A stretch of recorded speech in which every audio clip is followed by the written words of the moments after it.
Hey, honey, Yes, Barry? let's get out of here. Where are we going? Where do we always go?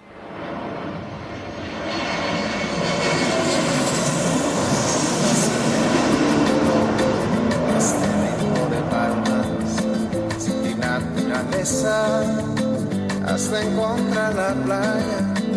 Por eso grito al mundo, yo soy de Puerto Vallarta. Samba de Puerto Vallarta, noche de arrullo en el mar.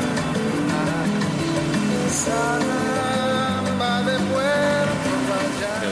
Hello, fellow travelers, and welcome to this episode of the Puerto Vallarta Travel Show. I'm your host, Barry Kessler, and I'm just so happy to be introducing you to my favorite vacation destination. Maybe it's yours.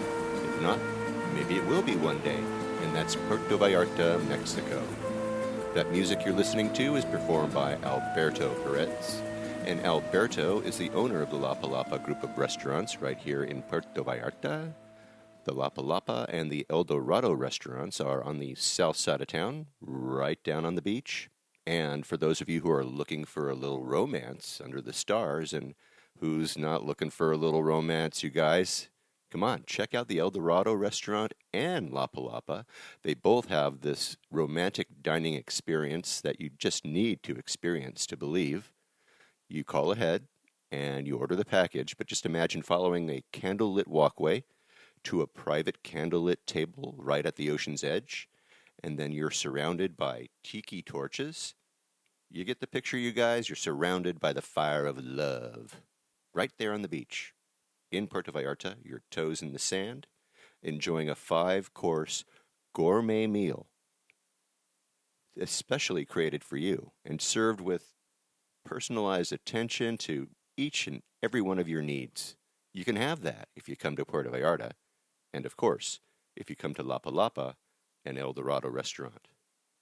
So, Puerto Vallarta is the reason I come here is just to eat. We're talking about food again today. And there are, in the town itself of Puerto Vallarta, there are, they say, as many as 700 eateries of all types. More than just your regular Mexican cuisine. I mean, they've got their different bends on the Mexican cuisine, as well as just your traditional. And then Italian, there's a lot of Italian restaurants. There's German restaurants. You can get a hamburger here. There's a McDonald's here, you guys. I mean, that's not great cuisine. I'm just saying that you can get every type of food. There's a falafel place there. There's health food places. There's every kind of eatery. And for the most part, the food in Puerto Vallarta is very reasonably priced. So are the drinks. And that's why a lot of people come here, year after year, because the food is great and the prices are great as well. When we talk about Mexican cuisine and just we talk about the cuisine of Puerto Vallarta, and really I'm talking about in the centro part of town, in the Emilio Zapata area, in the south side, where the restaurants mix in with the residential areas. And you can walk past someone's house and they've got it open up, and they're very, very, very humble means, but they'll invite you into their house to have a meal, and they've got it set up as a restaurant. I mean, it's not just, hey, come on in and have something to eat. I mean, it really is like a restaurant, but maybe with one little table set up inside somebody's kitchen. And it's pretty nifty. You can go through town. There's this one place right in El Centro that just comes to mind, and it looks like somebody's cooking in a hallway. It's like, or in a closet, okay? Like just right off the street, there's just a little booth, and they're cooking these tacos dorados, which are fried tacos, and they are just so yummy, and they smell so good when I walk past them. So yeah, I mean, you can get food from just the most opulent, beautiful restaurants to the very humble, just come and sit in my kitchen kind of a restaurant, or in my hallway. I don't know. But when I was thinking about somebody to talk with regarding the restaurant scene in Puerto Vallarta, Gary Beck is the man that came to mind. Gary is the author of the Puerto Vallarta Restaurant Guide, and his book supplies information on over 300 different restaurants in Puerto Vallarta. So that's a lot of restaurants. You think about that. Think about the number of restaurants that you have to have visited to rack up that kind of a record. And Gary does it. And anyhow, that's why I came to Gary to talk with him about the restaurant scene. So without any further ado, let's get right to that interview with Gary Beck in Puerto Vallarta. Today, I am joined by Gary Beck, and Gary is the author of the Puerto Vallarta Restaurant Guide, Beck's Best. How you doing, Gary? Wonderful. Thank you so much. Gary, how long have you lived in Puerto Vallarta, and what was the path that led you here? Well, I first came here in 1979, and I did the usual path that many people that you talk to, 1 week, and then the next year I did 2 weeks, and the next year I started doing 3 weeks. Then I started coming twice a year. Then I started staying for a month, and then it worked up to 5 months at a time, and I had 7 months in San Francisco. And then I bought a condo in 2005 and was spending much more time here. But I lived here full-time since 2010. Ah, okay, 2010. So you are, you're almost a native here. Almost. Pata Salada. It is rumored, Gary, that there are some 700 restaurants in Puerto Vallarta. So how would a reviewer such as yourself or a food critic, how would they choose from all those eateries?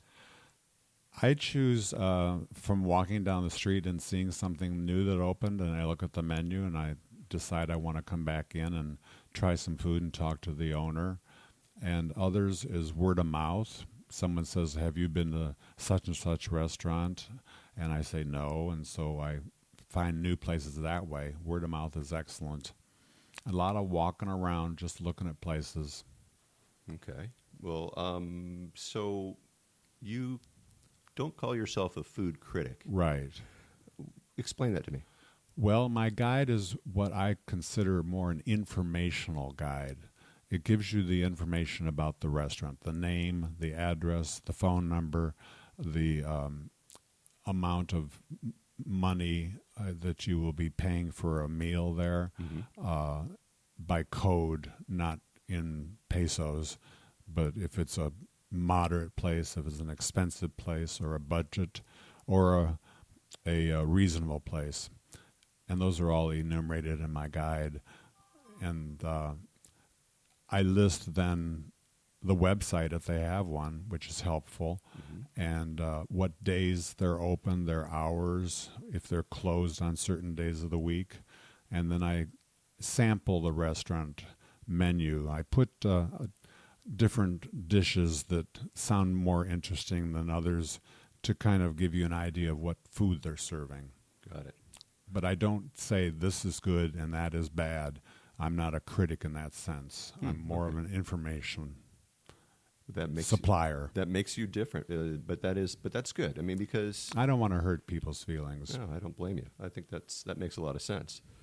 How many restaurants are in that guide? About, I haven't counted them, but I'd say around 380. But that is, the guide goes from Yalapa all the way up to Rincon de Guayabitos, and then as far east as San Sebastian and Mascota and Talpa. So it's a large area. Yeah, you're covering. So it's all the bay. well over the 700 just in the town of Vallarta. Because you have lots of other towns, little villages, and those are fun. They have some wonderful restaurants. All right. Oh, that sounds great. And you list those in your guide too? Yes. Oh, cool. According to area. Okay. So restaurants come and go, as we know. What is the oldest restaurant in Puerto Vallarta? You have any idea? It's hard to say. I'm sure there are some local Mexican restaurants in the central part of town that have been there for years, but I don't know offhand their claims, but Lapa south of the Rio Quale and El Dorado are two of the older ones Okay. in this part of town. Do you know how long they've been around? I'd say the late 50s, Okay. early 60s. Oh, all right. Okay, that's a long time for a restaurant. That's pretty long.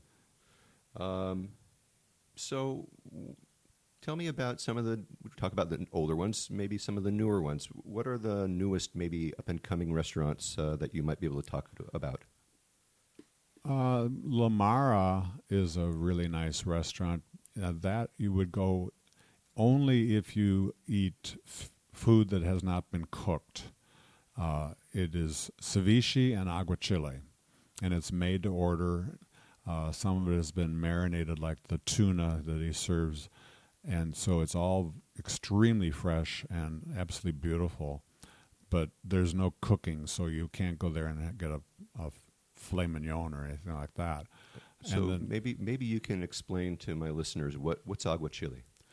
aguachile is similar to a ceviche. It's a mixture of seafood with vegetables and a sauce of some sort, and the sauces vary and the marinades vary. It can be a green sauce. It can be a spicy hot sauce. It can be very mild. Sometimes it comes with coconut, sometimes with mango. It's wonderful. Oh, that and sounds great. you eat it on tostadas. Okay, so it's served on you basically load it up onto a crisp Yes. chip. Yes. Mm-hmm. A big tostada. Yeah. You know. Yeah. Yeah, a big, delicious. huge, large tortilla chip, basically. And then there's a restaurant on Basilio Badillo called Basilio, and they opened up and immediately were a success. And I think it's a combination of very good food and fair prices. And you go there at 9 o'clock at night and it's packed, which is unusual for a new place. It's called what? Basilio. Basilio. And it's Basilio Badillo. on Basilio Badillo. Of course it very, is. Very good name for it. You have no problem finding it, I guess. And then Tre Piatti is another one. Tre Piatti is a husband and wife that run it, and it's international, heavy on the Italian side, and a limited menu which changes on every couple weeks, so you have a different idea every time you come there. You can't always count on a dish being on the menu. Oh, they change it up then. Yes. All right. But there are a lot of other new restaurants too. Yeah. Well, there's some terrific restaurants here. Yes. That's one of the reasons I come to Puerto Vallarta is to eat. Well, it is really a gourmet capital. That's for sure. It is amazing that you would find a gourmet capital in Mexico. Oh, well, Mexico City is number one in the country, and Guadalajara and Puerto Vallarta kind of fight for number two. Ah, all right. I spent some time in Mexico City, but that was in my younger days, and I wasn't eating well back then. Oh, yes. Uh-huh. So, are there any restaurants, because a lot of restaurants don't make it, so are there any that you miss that didn't make it? Well, I always say the Thai restaurant because I'm from San Francisco. I lived there 37 years, and we had so many Thai restaurants. And I know in Vancouver they do too, and Montreal. We had a wonderful Thai restaurant called Bai Shri, and it closed, unfortunately. And we have not had a replacement since. So if you're Thai and want to come and open a restaurant, please come. Yeah. Okay. The word is out, everybody. Yes. All of you Thais. We'll support you. Ooh, good. All right. Okay. Listen up, everybody. There's too many in L.A. Come on, go on down to TV and have a lot of fun. Yes. Are there any good restaurants that might be in a hotel? Maybe in the romantic zone or the south side? Yes, there's Garza Blanca has a restaurant called Blanca Blue that gets high ratings, and they are part of the Gourmet Festival. Emiliano's, there's quite a few restaurants in hotels that have made a name for themselves, and you'll see them listed when the festivals come around. Okay, They so tend to be expensive. yeah. So you mentioned the Gourmet Festival. Is that Is that like the restaurant? Well, there's two. We okay. have two. The Gourmet Festival is really in November, and that is the annual festival where the restaurant brings a chef from anywhere in the world to his or her restaurant, and they make a menu. They create a menu just for the festival. So when you come to it, you get that menu, and you choose from that. And it's a good way to meet people from Peru or from Mexico City or Canada. They come down. So then there's one in May. Yeah, they have so those are like guest chefs. Yes. Okay. And sometimes they fall in love with the place and end up coming back later and opening their own restaurant. Now, see, That's all part of it. Yeah, it's a mistake. Those restaurateurs inviting those guys in here to paradise, and then all of a sudden they've got competition. Yeah. Oh man, that's not good. Well, there's plenty of competition in this town, that's for sure. That I is wouldn't want to be in the business. I don't. You've think I would really either. got to be careful. There's 5, 6, 7 in a street. You got to do something right Yeah. to bring the people in, and you have to appeal to the local people. You really cannot make your money just on tourists, because that'll be part of November till the beginning part of April, and all the rest of the time you got to have people coming in there, otherwise you're going to go bankrupt. Mm-hmm. And the local, if you see a bunch of locals in there, they'd be gringos or they'd be Latin, and if they're supporting it, you're going to make money because they know good food and they know fair value, Got it. But then there's the May Festival, which is very interesting too. Yeah. That's not guest chefs. That is the restaurant's chef makes a menu up, and there's 3 courses: appetizer, entree, and dessert. And within those courses, you have 3 choices. So there's 9. There's 3, 3, and 3. And I organize groups to go all through the May Restaurant Festival. Sign them up and tell them where we're going. Are you interested? And the menus are available online, or you can get them in magazines here. And then I try to get other guests to order not what I'm ordering, so I can taste 9 different dishes, and then I can get more information to put in my restaurant guide. Of course, yeah, that's a great idea. And of course, you got to have people who are cooperative and don't mind you, like munching a little bit of their food. Oh, right? I have plenty of those people. I have a whole mailing list. Excellent. But the one thing I do want to point out too is obviously when you're bringing in that chef in November, those dishes you will not see on the menu again. And That's so just a one-shot deal.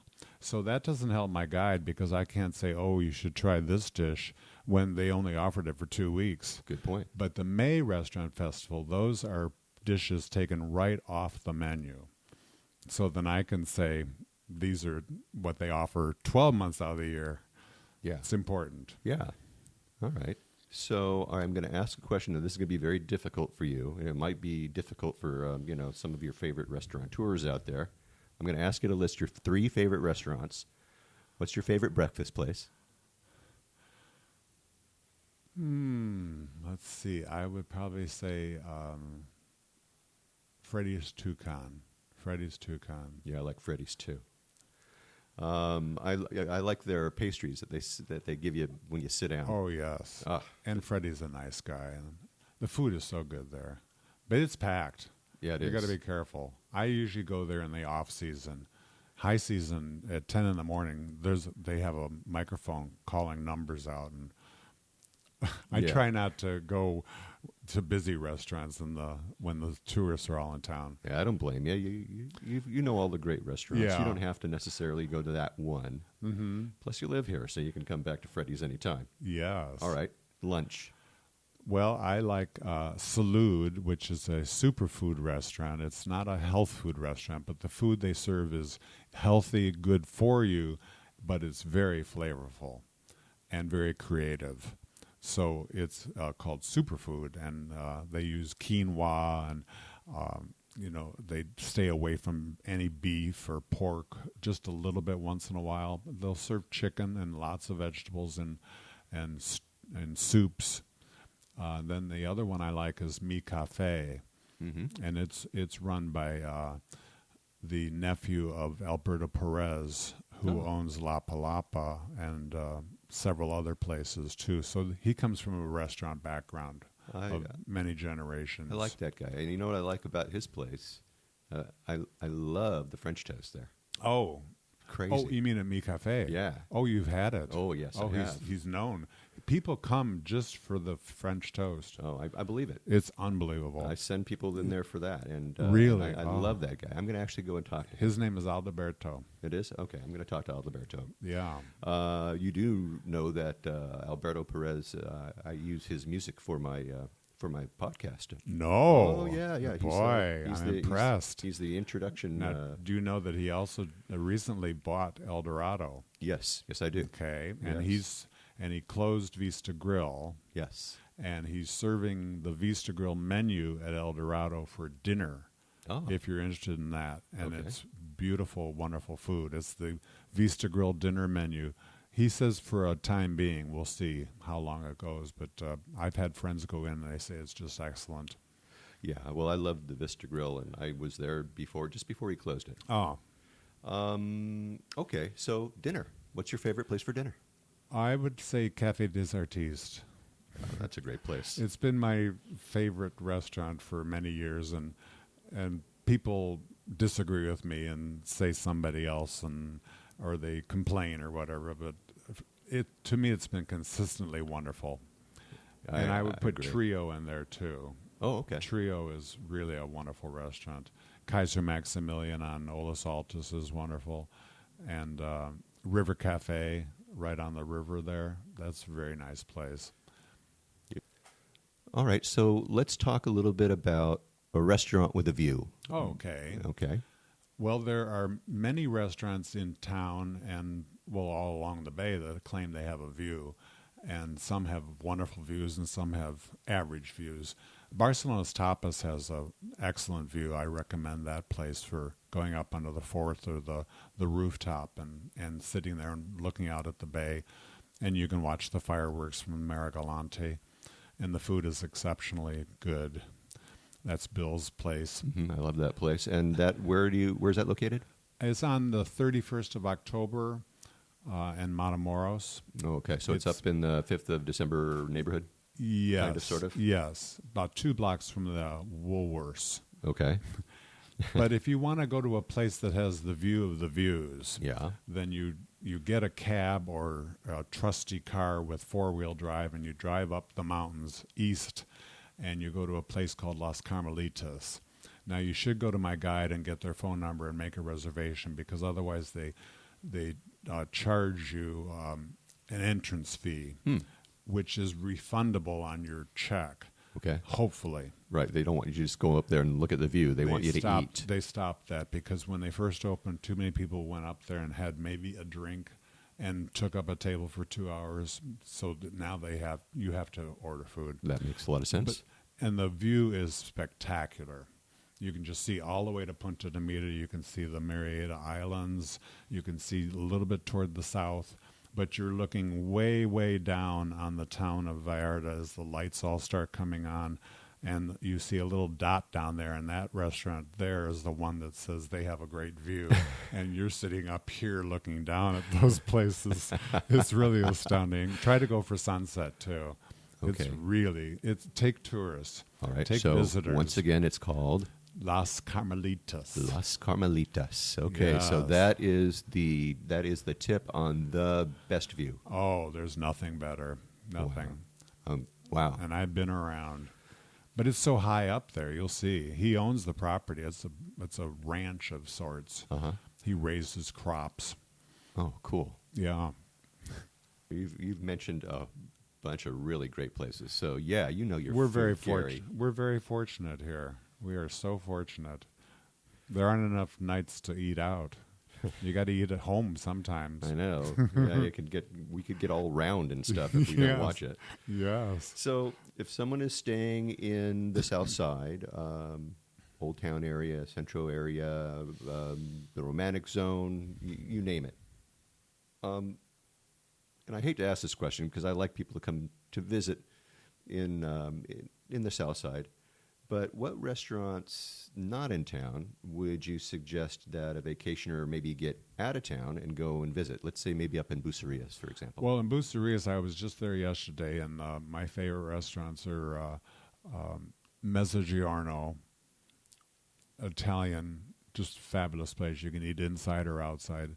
And they're part of the May Restaurant Festival, too.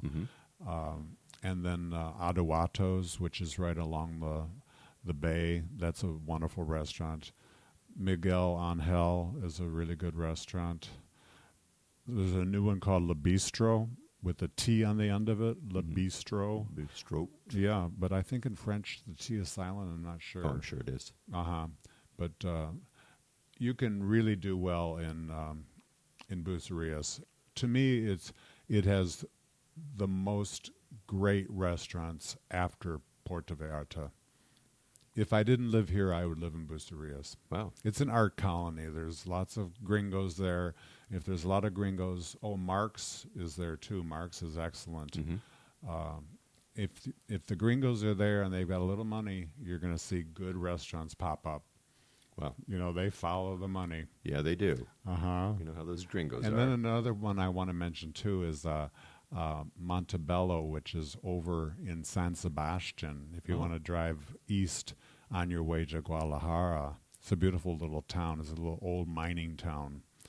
And it's an Italian restaurant run by an Italian from Italy. He's very, very Italian speaking. And his wife is born and raised in Puerto Vallarta, and they live in the family home and turned it into a restaurant. And full of orchids hanging around. He grows a lot of his own fruits and vegetables in the backyard. Oh, wow. He makes those digestive drinks. And he makes all of his own pastas, his own pizzas. Food is just exceptional. People actually drive there for the day and have lunch there. I've heard that. I've Yes. heard that. Yeah, and Highly and amazingly, I've heard of that restaurant. Oh, I mean, good. Yeah, one day when I get to San Sebastian, I'll check it out.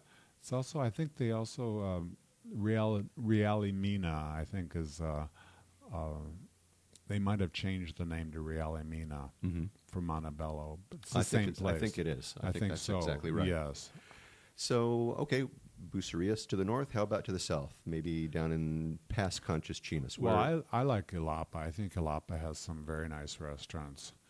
I go down there and spend a couple days. So, like on the beach, or yeah, there's a couple on the beach, like Angelina's, and there's Cafe Bahia, and then there for dinner you can more walk toward the post office area, up into the woods and jungle part, and there's some very nice restaurants.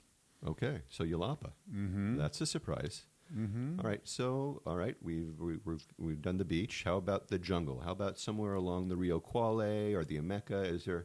Are there any like great, fun kind of jungle food type places? Well, El Rio is real popular. It's on the way to San Paso Ancho. Paso Ancho. Yes. And it's open air, and he's known for his ribs, and he has music there a lot too.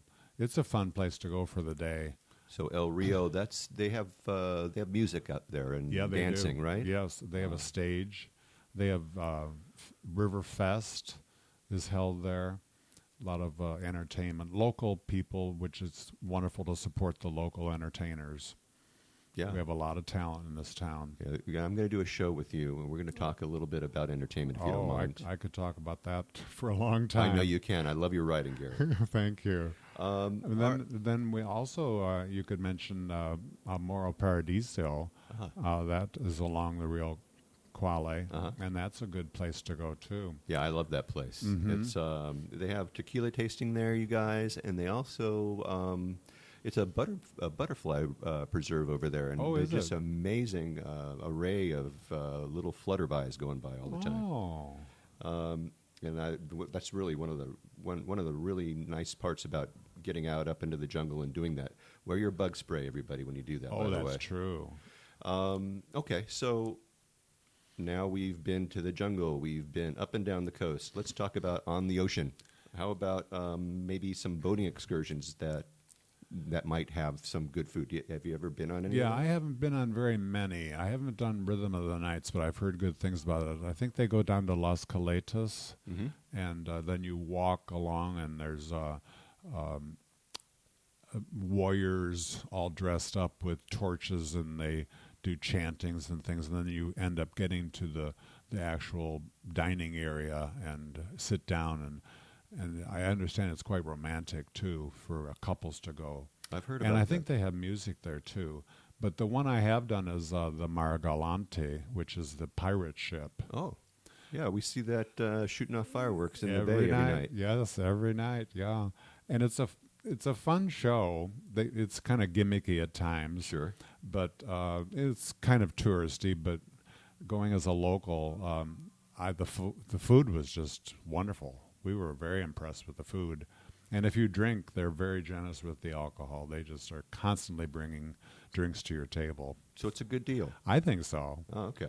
And The where do they evening sail? one, the Where do they evening sail one. to? Where do they sail to? Or Or they just kind of do a bay cruise? They leave the marina, and then they go along the coast, and then they head out, and then they start to come back in. And when they come back in, they go to the Malacan usually.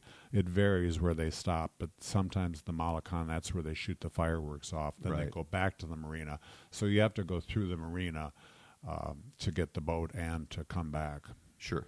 Okay. Well, I've always wondered But where have- they go. I think they have a day cruise, which is more of a kid cruise, kiddies. Yeah. I would do the adult one. Sure. It's a little maybe risque, but not bad. Okay. So, all right. So now that we have talked about the water and the rivers and up north and south of Puerto Vallarta and right in between, what kind of suggestions or advice can you give our listeners as to, how to approach the Puerto Vallarta dining experience? Well, I think when you come here for the first couple times, you just have to put aside what foods you're used to eating in your hometown, whether it be in Iowa or not the cosmopolitan areas, because you've had a lot of different cuisines. But come here and just relax and try dishes that you've never had before, and just open your eyes to it, because the flavors and combinations are terrific. And I learned so much about the food, just preparation of foods, whether it be Mexican or not. Right. It's wonderful. It's just an array of food to choose from. Loving it. We're Loving very it. fortunate. It's not all just Mexican food, too, don't forget. There's a lot of Italian, and there's some Greek, and there's Indian, and a lot of Asian. Except for that Thai food. Yeah, except for the Thai food, yes. Oh, yeah. Mm-hmm. Though Archies Walk has part of it is leaning toward Thai. Oh, okay. They combine it in their cuisine, and that's an excellent restaurant, too. They've been around a long time, haven't they? Yes. They probably have been. They're probably one of the older ones, haven't they? Well, Archie, the background of Archie, he was the chef for John Huston. Oh, okay. Tell me more. Well, he was cooking at, I believe, a party that John Huston went to, and this was when before they were starting the filming, and he realized Archie knew his cooking. He was Filipino, Thai, and Chinese. That was his background mixed together. Wow. But he cooked all kinds of foods. And John ended up hiring him, and he worked with at Las Caletas, where John lived, and where his children, Angelina, isn't that her name, Angelina? I don't know. Angelica Houston. Yes. And Wow. then when John Huston, he was a heavy smoker, and the emphysema just really got to him. He had tanks he carried around, oxygen tanks, but he ended up having to go back to L.A. to finish his days, and Archie was out of a job, so he formed Archie's Walk. Huh. That was when he formed it. He decided, well, I'm cooking, so I'm going to open a restaurant. I'm going to make a lemonade out of lemons and open a restaurant. Yes, and it's been successful ever since. Wow. All right, so next week, let's see here. Let's take a look at our calendar, and we're at the end of January 2017. Next week, they're going to have an event here in Puerto Vallarta called Dinner in the Sky. They're going to have it over at Casa Velas. Are you going to give that a try? No, I'm scared of heights, so I'm going to bypass that one. Yeah, I often wonder what you do if you have to go to the bathroom. I up don't there. know, but I wouldn't want to stand underneath it. No, I wouldn't either. I have friends that are going, and I'll hear what they have to say, but you won't see me. I don't even parasail.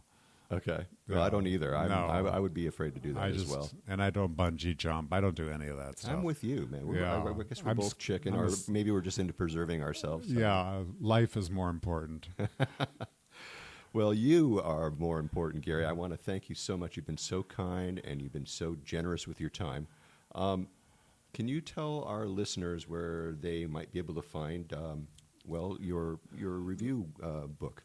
Well, the restaurant guide is available on Amazon as an ebook, and you just purchase it like you purchase any other ebook there. And I'm not 21st century, so I don't know. I think you download it into your computer or your phone or something. Yes, it goes on to your Apple. No, not your Apple product. Your Kindle. Kindle. That's what it is. It's a Oh, Kindle okay. version. Yeah. There you go. All right. And then if you want to buy a copy that you can put in your computer or to print, I sell it through PayPal. You can email me and pay for it, and then I will send you the Word document, and you can print it all out if you want to, or you can just keep it on your computer, and I guess you can put that onto your phone, maybe. Mm-hmm. I think you can. So you can walk around town and you can have it right there. Yeah, you save it as a PDF on your phone and pull up the file, and you can walk through town and use your guide. And you walk by a restaurant and say, I wonder what Gary has to say about this. Not that I'm going to say it's good or bad, but I'll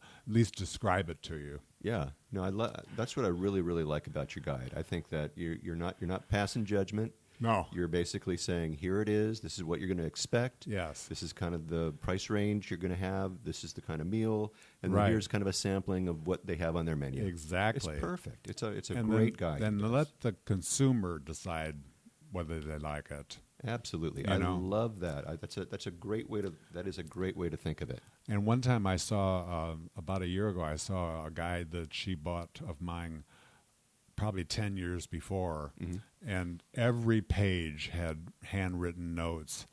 Went here with so-and-so on this date, and we had this, and we loved it, or she put some that I don't like it, I'll never go back. And that's all individual taste, you know. Right. Well, I'm going to put on my website a link where you can ask for the guide, and I will be able to forward that to Gary, and then he can go ahead and get you your guide. And how much do you charge for that? $8.50. Oh my God, what a bargain! Yes. You know, it's free, you guys, almost free. $8.50. But then PayPal takes money out of my pocket, so of course they it's do. not a money maker. It's more for the love of Puerto Vallarta and food. And I come from the restaurant background. I worked 20 years in San Francisco in restaurants and wine buying and managing. So it's all about giving and sharing. It's not Beautiful. about money. Beautiful. All right, you guys. Did you hear that? All right. So, Gary, you're the best. I want to thank you so, so much. And maybe next time we can talk a little bit about the entertainment scene. Is that okay I with would you? love to. All right. Well, thank you so much, Gary. You're welcome. Thanks for coming. Oh, you got it. Bye-bye. Bye now. Well, that was really great. That was a terrific interview, wasn't it? I mean, Gary Beck, he is so full of information. I just can't wait to get together with him again and talk a little bit about the entertainment scene in Puerto Vallarta, because he just knows everything about that stuff.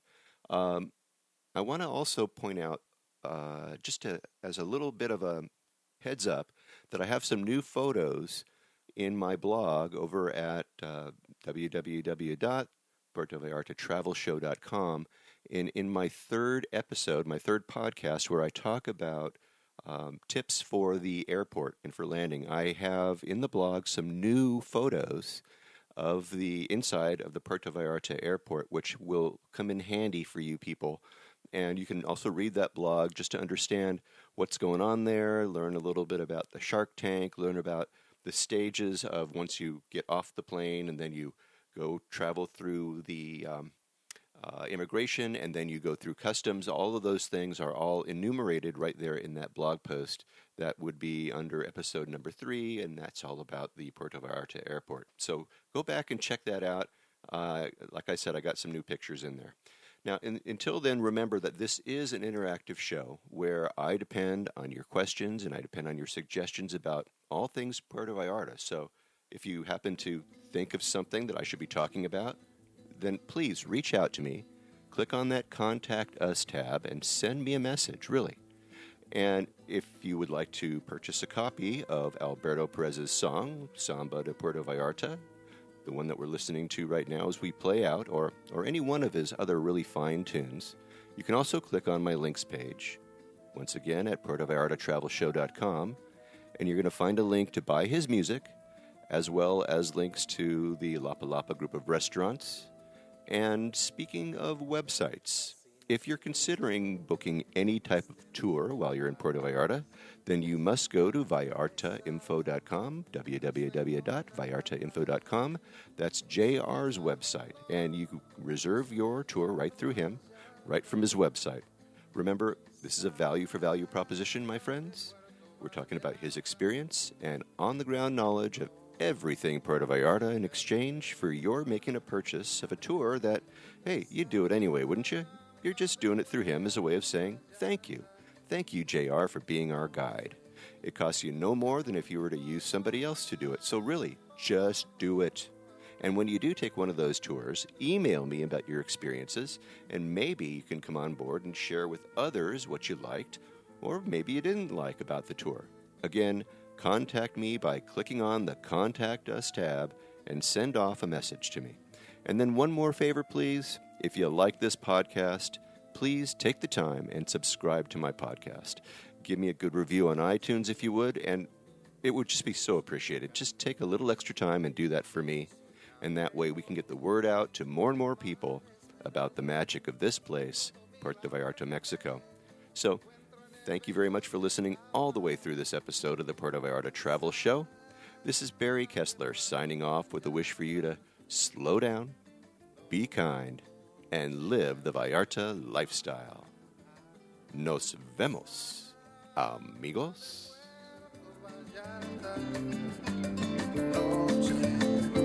Llamo junto al mar,